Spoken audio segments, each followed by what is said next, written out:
Baik,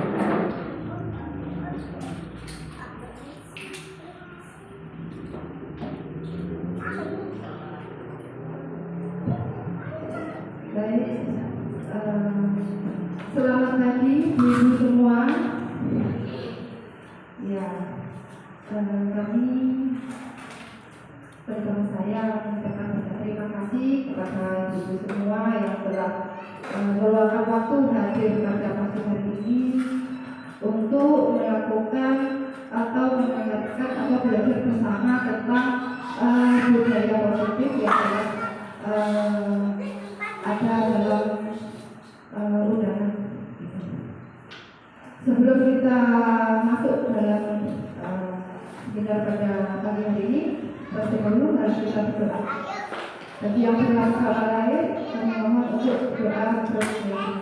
Mari kita berdoa. Bapa yang berkata di dalam kerajaan surga yang mulia, terima kasih kami ucap syukur padamu ya Tuhan, karena pada pagi hari ini kami bersama-sama berkumpul saat ini untuk melaksanakan kegiatan.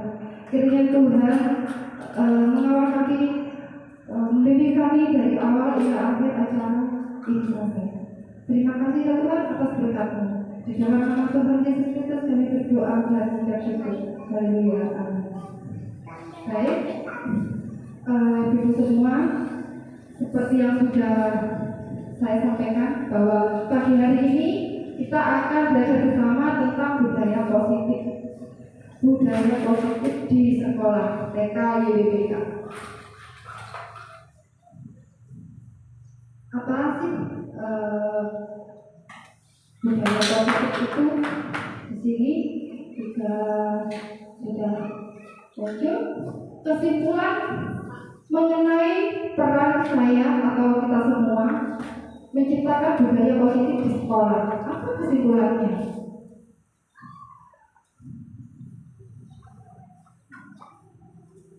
Ya, kita semua sebagai guru yang baik harus memiliki kemampuan dalam mewujudkan budaya positif di sekolah.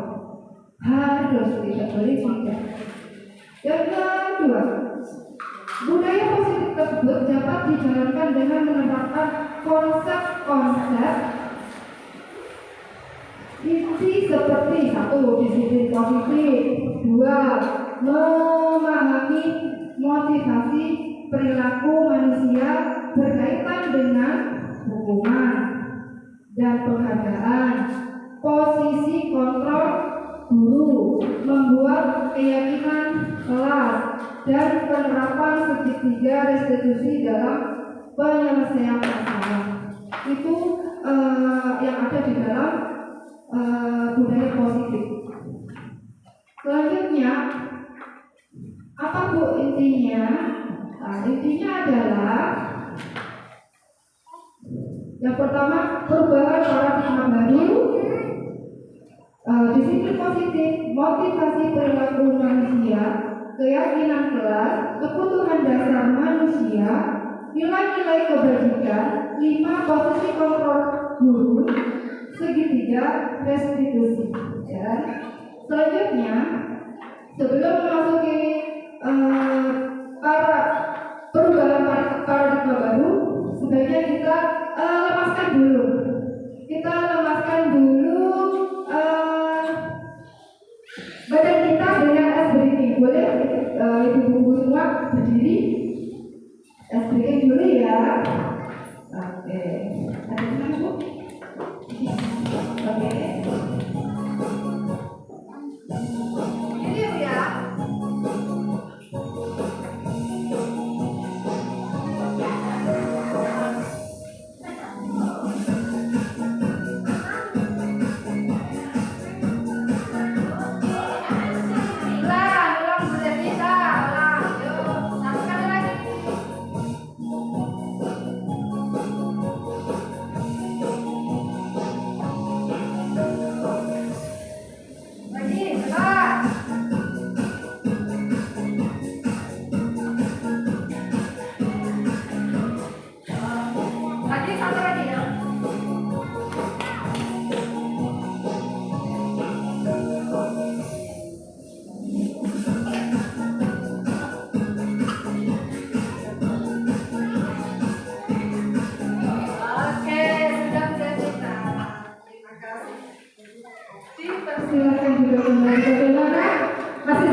Oke, kita lanjutkan. Apa itu ya pembelajaran dengan paradigma baru? Yaitu pembelajaran dengan paradigma baru merupakan pembelajaran yang dirancang berdasarkan prinsip pembelajaran berdiferensiasi sehingga murid belajar sesuai dengan kebutuhannya berdasarkan tahap perkembangan yang sesuai teori psikologi modern untuk mewujudkan profil pelajar Pancasila. Ya, apa bu profil pelajar Pancasila? Apa ya? Kita nyanyi dulu. Ya. Pelajar Pancasila beriman dan bertakwa pada Tuhan yang Esa dan berakhlak mulia, berkebinekaan global, gotong royong mandiri, kreatif dan bernalar kritis. Ya, ada di sini. Ya, ada di sini paradigma baru, yaitu sebagai profil pelajar Pancasila. Di sekolah juga cuma berhitung terus, menggambar terus, tidak. Yaitu satu, anak belajar gotong royong, mencintai Tuhannya, bagaimana bersyukur apa yang telah diberikan oleh Tuhan kepada kita. Mandiri, anak-anak bisa dimanapun anak-anak belajar, apa di luar kelas, apa di luar kelas, anak di situ tidak dipatok oleh waktu. Jadi anak-anak secara mandiri belajar, tidak berpatokan kamu harus belajar hari ini, tidak. Tetapi anak-anak itu secara tidak langsung, secara tidak sadar mereka bermain sambil belajar. Selanjutnya, ya, selanjutnya disiplin positif.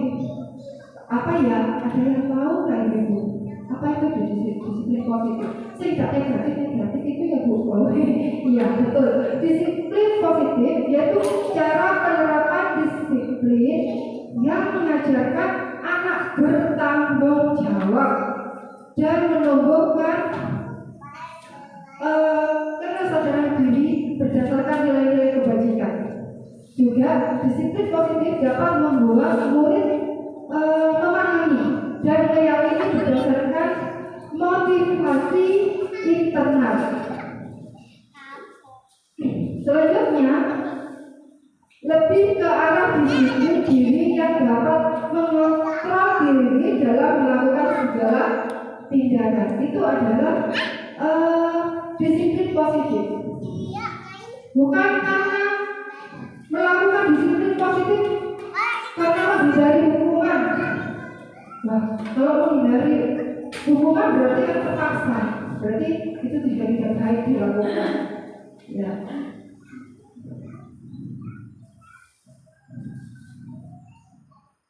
Selanjutnya juga ada nilai-nilai kebajikan gitu.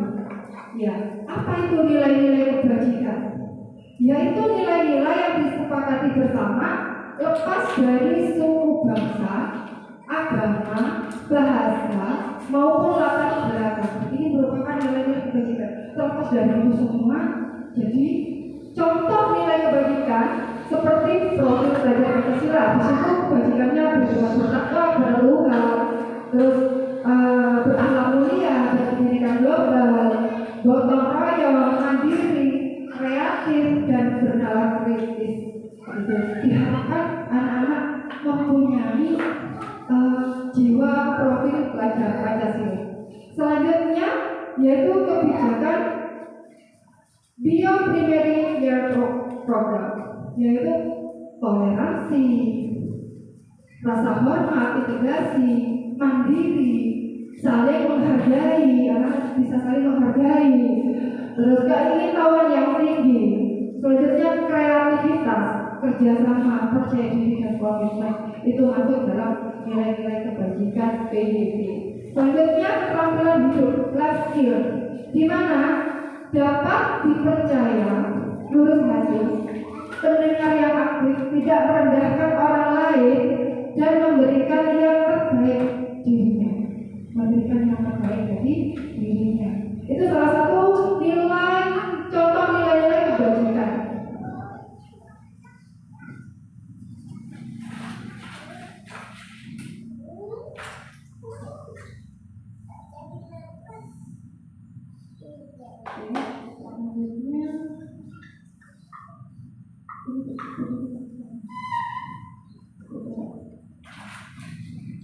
Ya, selanjutnya adalah kebutuhan dasar manusia. Ibu, apa ya Bu ya? Kebutuhan dasar manusia. Kita sebagai manusia, kita butuh apa saja? Ada yang bisa menjawab? Butuh apa? Sandang pangan, papan. Loh, bahagia loh Bu? Gak butuh bahagia? Iya, butuh bahagia. Terus butuh kasih sayang juga. Butuh ya, butuh kasih sayang. Ya butuh. Kebutuhan dasar manusia, kebutuhan dasar manusia adalah segala sesuatu yang kita lakukan untuk mendapatkan apa yang kita inginkan.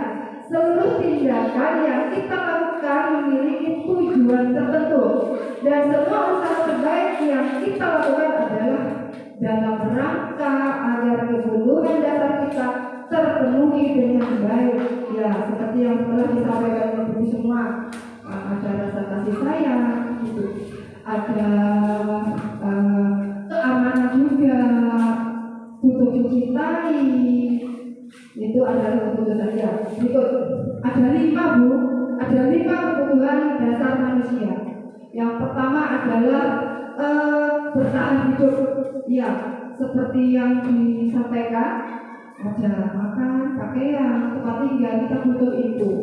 Selanjutnya adalah penguasaan. Apa fungsinya penguasaan? Yaitu harga diri. Ya, kita perlu harga diri. Keinginan untuk dianggap memimpin dan berprestasi. Jadi butuh di sini ada keunggulan dari diri. Nah, di sini ada penguasaan. Itu yang dibutuhkan oleh dasar manusia, jiwa dasar manusia. Selanjutnya adalah rasa kasih sayang dan diterima. Iya, rasa diterima, dipedulikan, ya dipedulikan, berbagi dan kerjasama menjadi bagian dari dasar kebutuhan dasar manusia. Ya, kita diterima di masyarakat, seperti anak diterima dalam kelompoknya, teman sebayanya. Nah, itu juga adalah kebutuhan dasar, yaitu masuk dalam kasih sayang, rasa peduli. Selanjutnya adalah kesenangan. Ya, kita butuh kesenangan, itu butuh dasar. Jika anak-anak memiliki 5 kebutuhan dasar ini, apa yang menjadi dampak? Ya, menjadi dampak yang positif. Yang pertama adalah bermain. Anak-anak butuh bermain. Jika bermainnya ini berkurang, nanti akan berdampak negatif. Terus kebebasan, mandiri, memiliki pilihan, mencoba hal baru, mampu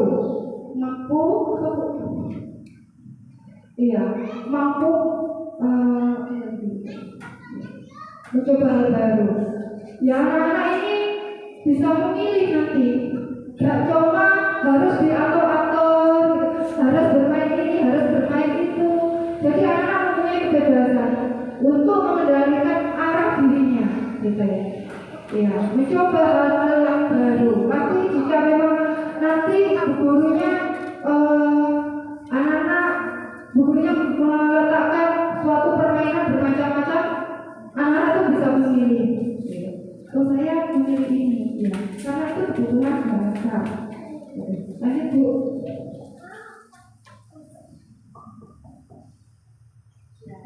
Masuk dalam posisi kontrol seorang guru. Ada 5, ada penghukum, ada pembuat rasa bersalah, teman, manajer, dan pemantau.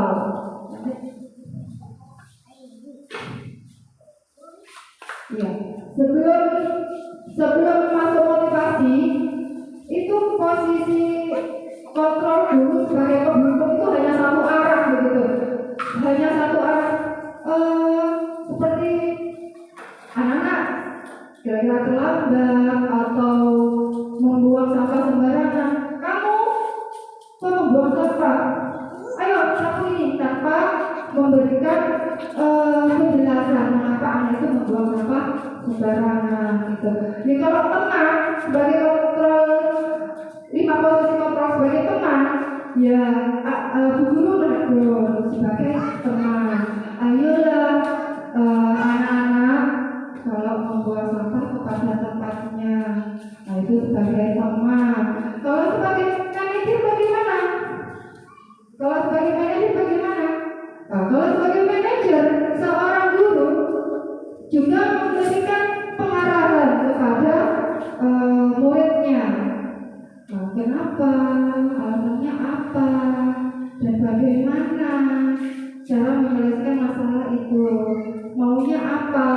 Nah, seperti itu. Terus, kalau pemantau, dipantau. Kamu ini sudah diberitahu kalau membuang sampah itu di tempat sampah. Kenapa kamu melakukan lagi? Berulang-ulang. Jadi itu adalah kontrol seorang guru sebagai pemantau. Kalau pada merasa bersalah, kamu mengapa? Kamu menyakiti guru kalau kamu sudah diberitahu masih melakukan lagi, guru kecewa. Berarti anak itu merasa bersalah, dan membuat gurunya kecewa. Sudah berulang kali diingatkan untuk melakukan kembali. Begitu. Masuk motivasi ya, motivasi perilaku manusia. Ada motivasi eksternal, ada motivasi internal. Apa itu motivasi eksternal? Yaitu motivasi menghindari ketidaknyamanan atau hukuman. Maksud di sini motivasi internal ini anak melakukan karena takut nanti kalau tidak melakukannya anak dapat dihukum. Nah, dari sini ini adalah motivasi eksternal. Jadi anak-anak secara terpaksa, begitu. Nah, itu adalah tidak baik, motivasi yang tidak baik. Dan juga untuk mendapatkan imbalan atau penghargaan. Nanti kalau melakukan ini saya nanti dapat hadiah. Kalau tidak ada hadiahnya, berarti tidak dilakukan. Jadi itu juga tidak baik. Itu bersifat apa ya? Akan mengharapkan sesuatu. Jadi itu tidak baik dilakukan. Motivasi itu tidak baik. Sebaiknya apa yang kita lakukan yaitu motivasi internal, yaitu untuk menjadi orang yang mereka inginkan. Kesadaran diri. Kalau saya nanti datang pagi-pagi biar tidak terlambat sekolah, bukan karena nanti jadi kalau dimarahi guru. Jadi dengan kesadaran diri mereka bangun pagi-pagi menyiapkan peralatan sekolahnya, lalu berangkat sekolah sebelum dan itu adalah motivasi internal karena ingin cepat-cepat menimba ilmu di sekolah. Lanjut Bu.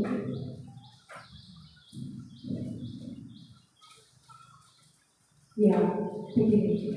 Motivasi internal. Siswa dapat menghindari hukuman dan pemberian penghargaan berlebihan agar meminimalisir munculnya motivasi eksternal dalam diri siswa. Ya, yang saya sampaikan tadi seperti itu.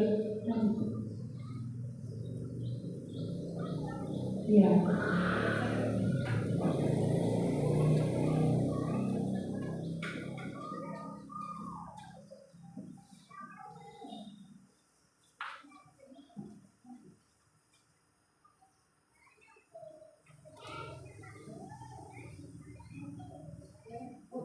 Ya, ini adalah salah satu tabel motivasi eksternal dan internal.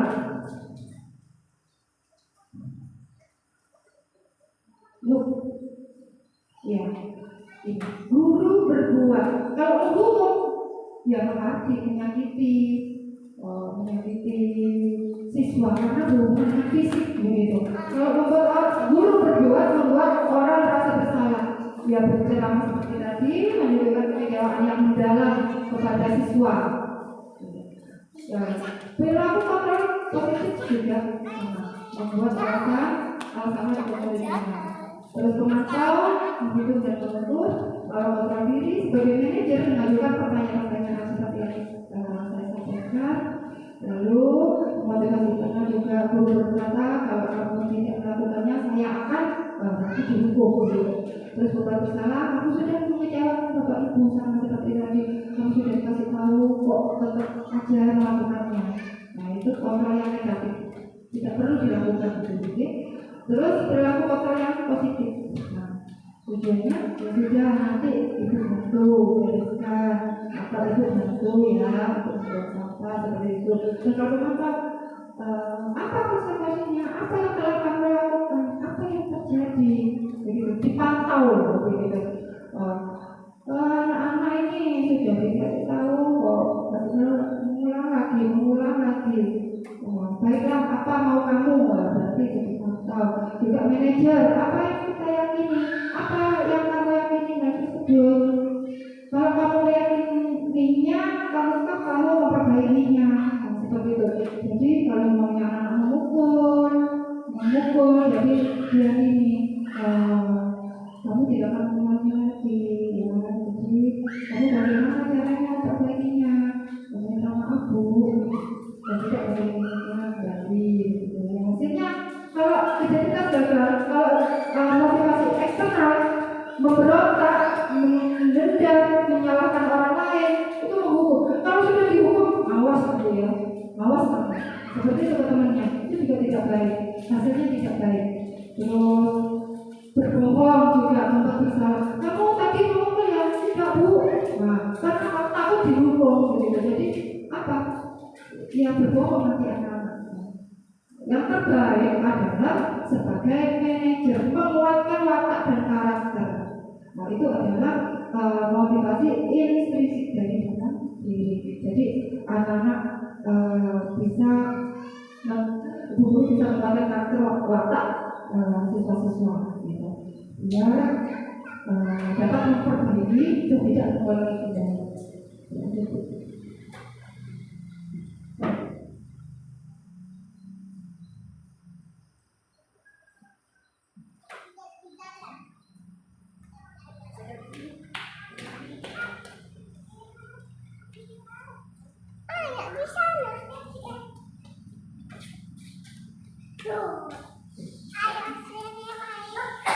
Ya, berikut adalah 5 positif kontrol yang dilakukan anak-anak biasanya seperti ini.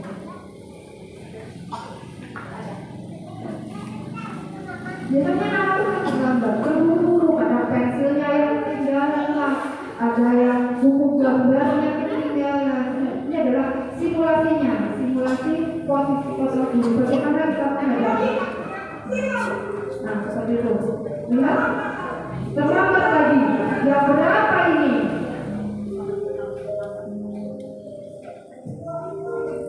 Seperti itu. Sering sekali anak ini seperti itu.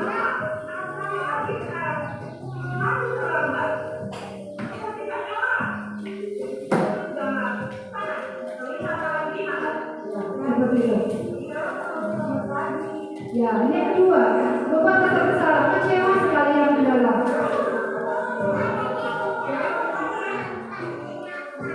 Tapi tetap dijelaskan. Yang ketiga,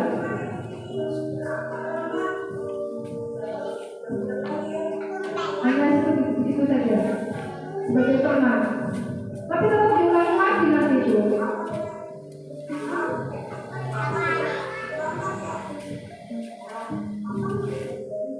Ya, memberikan solusi. Apa alasannya?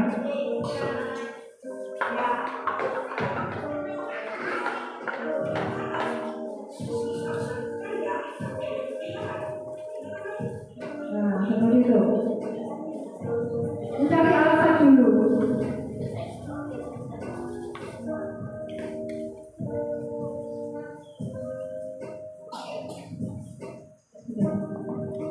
Ya. Ya, hanya secuplik video tentang kasus gitu yang saya jelaskan biar lebih mantap dan kena kepada guru semua. Selanjutnya adalah keyakinan kelas atau keyakinan sekolah. Ya, guru berperan dalam mewujudkan keyakinan sekolah atau kelas dengan adanya kesepakatan antara guru dan murid. Keyakinan sekolah atau kelas merupakan pertanyaan universal yang mudah diingat dengan anak-anak. Mudah diingat. Nah, dipahami dan diterapkan oleh seluruh warga sekolah gitu. Di sini tidak sama tentang peraturan. Kalau peraturan yang membuat satu arah, sekolah yang membuat. Tapi kalau keyakinan itu terbuat dari diskusi antara murid dan guru dan harus dipatuhi dan diyakini bahwa anak-anak mampu melaksanakan keyakinan. Seperti halnya keyakinan kelas membuang sampah pada tempatnya, ya, seperti itu. Biasanya kalau anak TK juga begitu. Jika sudah bermain harus melakukan mainannya ke tempat semula. Seperti yang kedua, jadi keyakinan kelas. Hal yang baik-baik seperti itu. Lalu selanjutnya apa Bu? Ya, jika mau bertanya harus satu persatu. Itu adalah keyakinan. Salah satu contoh keyakinan kelas yang bisa dibuat di buku semua nanti. Yang selanjutnya Bu.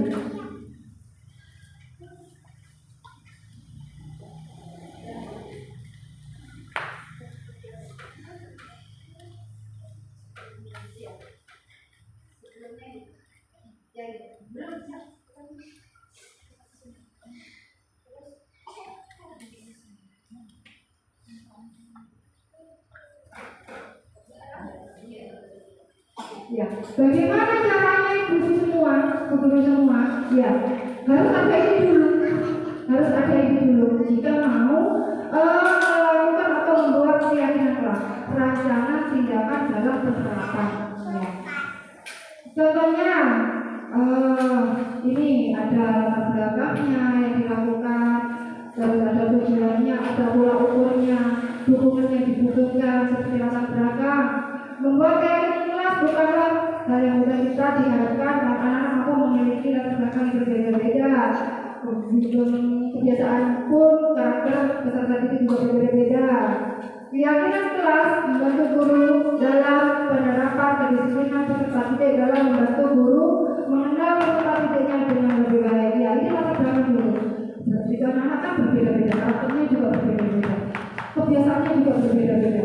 Nah, jadi anak-anak ini akan melakukan keyakinan kelas dilakukan bersama-sama yang berbeda-beda, jadi menjadi tujuan bersama-sama.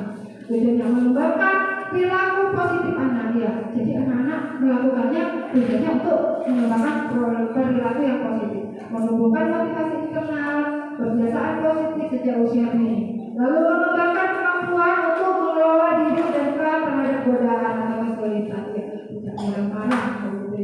Ukurnya apa? Jika sudah membangun keyakinan kelas dan sudah dilakukan, apa ukurnya? Terbentuk keyakinan kelas, guru dan murid konsisten menerapkan keyakinan kelas, suasana lebih kondusif. Jadi kalau jika dilakukan pembuatan keyakinan kelas ini, ukurnya adalah itu, suasana menjadi lebih kondusif. Dukungan yang dibutuhkan tentu saja kolaborasi yang baik oleh seluruh warga sekolah dalam menerapkan budaya positif. Ada guru, ada murid, juga ada wali murid. Sumber daya lingkungan belajar, sarana prasarana sekolah dalam mendukung penerapan budaya positif seperti pembuatan keyakinan kelas. Itu dukungan semua warga sekolah seperti anak, guru dan murid. Begitu.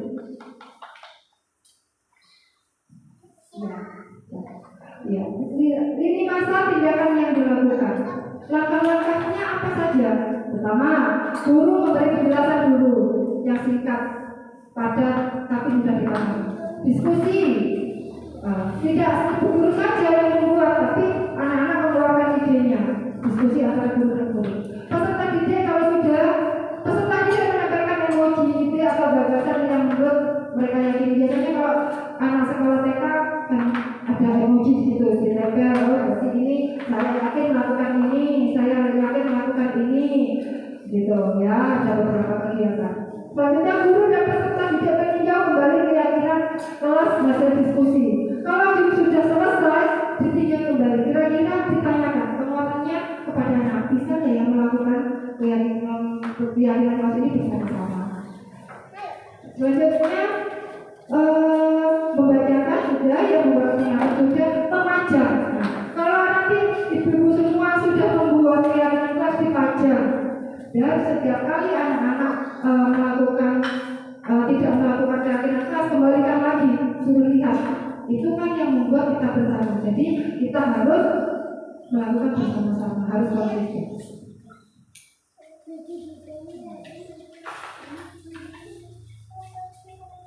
Ya, jadi yang terakhir adalah pengertian restitusi. Apa sih Bu? Restitusi itu yang kita belajar bersama. Restitusi adalah proses menciptakan kondisi bagi murid untuk memperbaiki kesalahan mereka sehingga mereka bisa kembali kepada kelompok mereka dengan karakter yang kuat. Biasanya 2004 ya, saya mengutip dari bacaan biasanya 2004. Selanjutnya, restitusi bukan untuk menebus kesalahan, bukan. Restitusi adalah sebuah perbaikan tingkah laku yang negatif menjadi perilaku yang positif, menimbulkan kesadaran diri siswa. Restitusi fokus pada solusi dan dapat mengembalikan murid yang berbuat salah pada kelompoknya. Ya, ini adalah salah satu restitusi yang wajib ibu guru semua lakukan agar anak-anak dari perilaku yang negatif kembali kepada perilaku yang positif.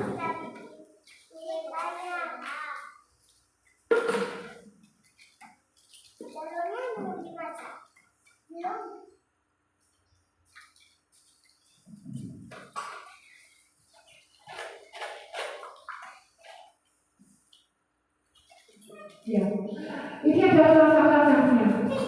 Langkah-langkah restitusi yang tadi itu memperbaiki tingkah laku siswa, itu adalah langkah-langkahnya. Nah, yang pertama menstabilkan identitas, 2 validasi tindakan yang salah, 3 menanyakan keyakinan. Menstabilkan identitasnya itu seperti begini, Ibu, jika anak salah, jangan langsung ini salah.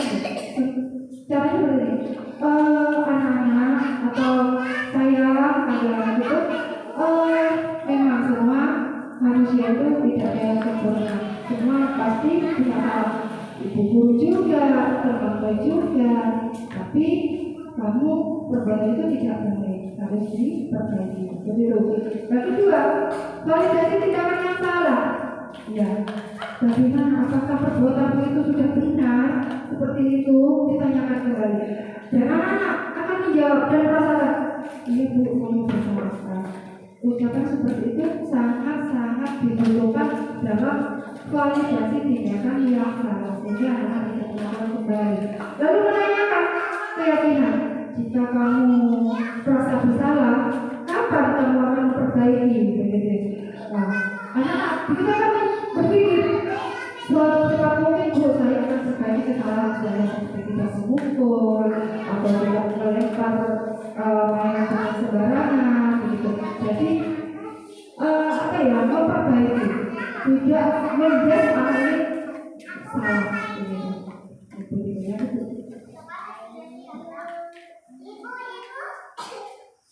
Ya, ini adalah salah satu dari signifikan ideologi merupakan identitas, validasi kebutuhan, layak keyakinan, apa saja di situ. Ada nilai-nilai apa yang kamu sepakati ya. Itu terus yang selanjutnya ini, setiap orang pasti pernah melakukan kesalahan seperti saya sudah sampaikan sebelumnya. Kamu bukan satu-satunya orang yang pernah melakukan hal yang salah. Lalu yang kedua, validasi. Adakah cara yang lebih efektif untuk mendapatkan apa yang kamu butuhkan? Maksudnya di sini kamu melakukan kesalahan itu, apa yang membuatmu melakukan itu? Nah, seperti itu. Kamu punya alasan, maka anak itu akan memberikan alasan. Yang terakhir adalah menyampaikan keyakinan. Kamu ingin jadi orang seperti apa? Jika kamu sudah meyakini kamu tidak mengulangi lagi, begitu. Jadi anak-anak, kapan kamu akan melakukan hal baik, tidak melakukan hal itu lagi? Nah, itu anak-anak akan menjawab. Itu meyakinkan anak-anak itu tidak mengulanginya perbuatan yang salah lagi.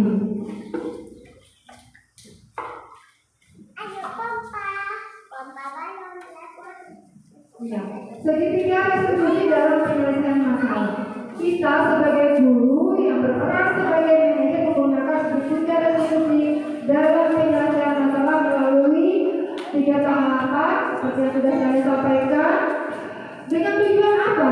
Menghasilkan murid yang mandiri dan bertanggung jawab, yang tidak menyesal dan sebagainya. Jadi tujuannya menghasilkan murid yang mandiri dan bertanggung jawab.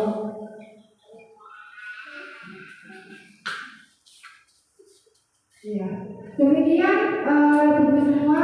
Mungkin ada yang ditanyakan tentang restitusi, posisi kontrol, motivasi, kebutuhan dasar hidup manusia, atau tingkah laku. Bagaimana? Apakah ada pertanyaan? Monggo, mungkin bisa saya jawab. Saya menanyakan, bolehkah di usia TK kita menggunakan posisi kontrol mendukung atau punishment? Yang kedua, sudahkah ibu guru menerapkan posisi kontrol yang sesuai dengan usia TK? Ya, terima kasih. Saya jawab yang pertama. Untuk guru TK itu hukum adalah standar yang paling rendah. Sebisa mungkin ibu semua tidak melakukan posisi kontrol penghukum, karena itu adalah negatif gitu. Membuat anak itu nanti akan menjadi pendendam gitu. Pendendam. Jadi apa ya? Sesuatu itu apa yang kita lakukan sebagai seorang penghukum, anak-anak itu merasa terhakimi. Anak-anak itu merasa sakit secara fisik dan mental. Itu tidak boleh dilakukan. Jadi itu yang selanjutnya. Yang kedua, sebagai guru TK, mana pertanyaannya? Sudahkah kita melakukan posisi kontrol yang sesuai dengan usia TK? Sebetulnya kita itu sudah melakukan tanpa kita sadari, sudah melakukan. Ibu pernah kan melakukannya, menanyakan kepada anak-anak, mengapa anak itu berbuat salah, alasannya apa? Ya, kita sudah melakukannya. Tapi sebelum kita mengenal ini semua, apa sih namanya Bu ketika saya ini melakukan kontrol kepada anak didik kita? Ya, namanya ini restitusi. Segitiga restitusi itu adalah yang terbaik dalam memperbaiki kesalahan siswa. Mari setelah kita mendapatkan ilmu ini dan diterapkan kepada anak-anak, demi apa? Demi menciptakan anak didik kita yang bertanggung jawab. Mungkin yang lain ada tentang posisi kontrol dan segitiga restitusi atau motivasi intrinsik? Ya, intrinsik dari dalam diri siswa tanpa ada di dalam. Cukup. Terima kasih atas izinnya saya untuk memberikan sedikit ilmu kepada ibu semua. Marilah sebelum kita pulang, marilah kita tutup acara pada pagi hari ini. Kita berdoa. Bapa yang bertata di dalam kerajaan surga yang mulia, terima kasih ya Tuhan atas bimbingan-Mu, karena pada pagi hari ini kami sudah menyelesaikan kegiatan ini. Kiranya apa yang telah kami pelajari bersama dapat bermanfaat bagi kami dan putra-putri kami di sekolah. Kiranya Tuhan membimbing kami, kiranya Tuhan menyertai kami dalam melakukan hal-hal baik di sekolah kami. Terima kasih ya Tuhan. Di dalam bimbingan-Mu kami berdoa dan mengucap syukur. Haleluya. Amin. Terima kasih.